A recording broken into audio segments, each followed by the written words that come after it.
Tea குடிக்கும் நேரம் பங்கு சந்தை பாரு, இனியும் செலவை குறைத்து செல்வத்தை சேரு. சுட சுட மார்க்கெட் பாரு, தங்கம் வாங்க நேரம் பாரு, பங்கு வாங்கி வாங்கி வாங்கி பணக்காரனா மாறு. டீ குடிக்கும் நேரம் பங்கு சந்தை பாரு, டீ குடிக்கும் நேரம் பங்கு சந்தை பாரு. சென்ற வாரம் மார்க்கெட் ஆனது சென்செக்ஸ் சுமார் 500 புள்ளிகள் டவுன்ல இருந்தது. நிப்டி 24,200 கீழே சென்றது. அதனோட இம்பாக்ட் இந்த வாரம் இருக்குன்னு நினைக்கிறோம்.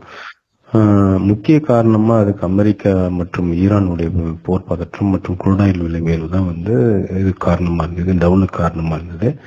அதுக்கப்புறம் இந்த வாரம் சென்ற வாரம் சில காலாண்டு முடிவுகள் வந்திருந்தது. எஸ்பிஐ Q4 உடைய முடிவுகள் நல்ல லாபமா 6% உயர்ந்திருந்தாலும் ஆனால் சந்தை எதிர்பார்ப்பது பூர்த்தி செய்யாததுனால எஸ்பிஐ ஷேர் லாஸ்ட் வீக் ஒரு 7% வரை சரிந்து காணப்பட்டது. டைட்டன் கம்பெனியுடைய Q4 லாபம் 35% உயர்வா இருந்தது. வருமான வளர்ச்சி காரணமாக முதலீட்டாளர்கள் ரொம்ப உற்சாகத்தில் இருந்தாங்க. அதுக்கப்புறம் ஆட்டோ செக்டார் இன்றைய மிக்ஸ்டு பெர்ஃபார்மன்ஸ் தான் கொடுத்தது. மஹேந்திரா அண்ட் மஹேந்திரா, பஜாஜ் ஆட்டோ போன்ற பங்குகளுடைய Q4 ரிசல்ட் காரணமா நல்ல ஷேர் பிரைஸ் நல்ல முன்னேற்றத்தை கண்டது. அதை தொடர்ந்து இந்த mid cap shares outer perform செய்கின்றன. மோதிலால் ஓஸ்வாலுடைய அவங்களுடைய அறிக்கைப்படி மிட் கேப் நிறுவனங்கள் Q4 29% ஏர்னிங் குரோத் கொடுத்துள்ளதா அவங்க தெரிவிச்சுக்கிறாங்க. அதுக்கப்புறம் நேஷனல் ஸ்டாக் எக்ஸ்சேஞ்ச் ஆஃப் இந்தியாவுடைய Q4 ரிசல்ட் ரூபாய் 2,871 கோடி வந்ததுனால அவங்க 35 ரூபாய் டிவிடெண்டும் அறிவிச்சிருக்கிறாங்க. நம்ம இந்த வாரத்தில் மார்க்கெட்டை நம்ம முக்கியமாக கவனிக்க வேண்டியது என்னன்னா, crude oil price movement, US Iran டென்ஷனு, Q4 ரிசல்ட் செஷனு, ஆர்பிஐ பாலிசி அப்டேட்னு சொல்லிட்டு பலவிதமான இம்பாக்ட் மார்க்கெட்டை பாதிச்சிருக்குது.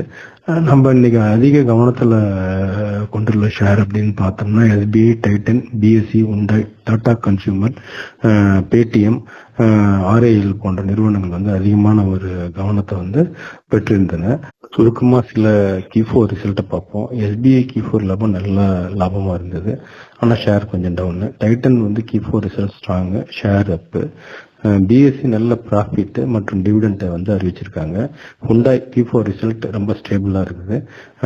டாடா கன்சியூமர் வருமானம் நல்ல வருமானம் ஸ்டெடியான குரோத்ல இருக்குது. பேடிஎம் லாஸ் குறைஞ்சு போச்சு, அதனால பிசினஸ் இம்ப்ரூவ் ஆகுது. ஆர்ஐஎல் Q4 ரிசல்ட் காரணமா மார்க்கெட்ல அதிக எதிர்பார்ப்பு இருந்தது. அதுக்கப்புறம் சில மிட் கேப் ஸ்டாக் பத்தி பார்ப்போம்.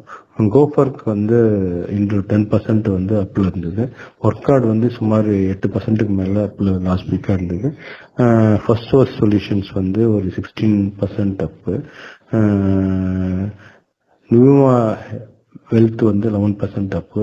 காட்ஃப்ரே பிலிப்ஸ் ஒரு 9% ரைஸ் ஆகி போயிருந்தது. டாக்டர் லால் பேத் லேப் 16% அப்பு. ஆர்பிஎல் பேங்க் 7% அப்பு. இப்படி மிட் கேப் ஸ்டாக்கும் நல்ல பெர்ஃபார்மன்ஸ் பண்ணிருக்குது லாஸ்ட் வீக். இந்த இம்பாக்ட் இந்த வாரம் எப்படி இருக்குதுன்னு நம்ம இன்னைக்கு பார்க்கலாம்.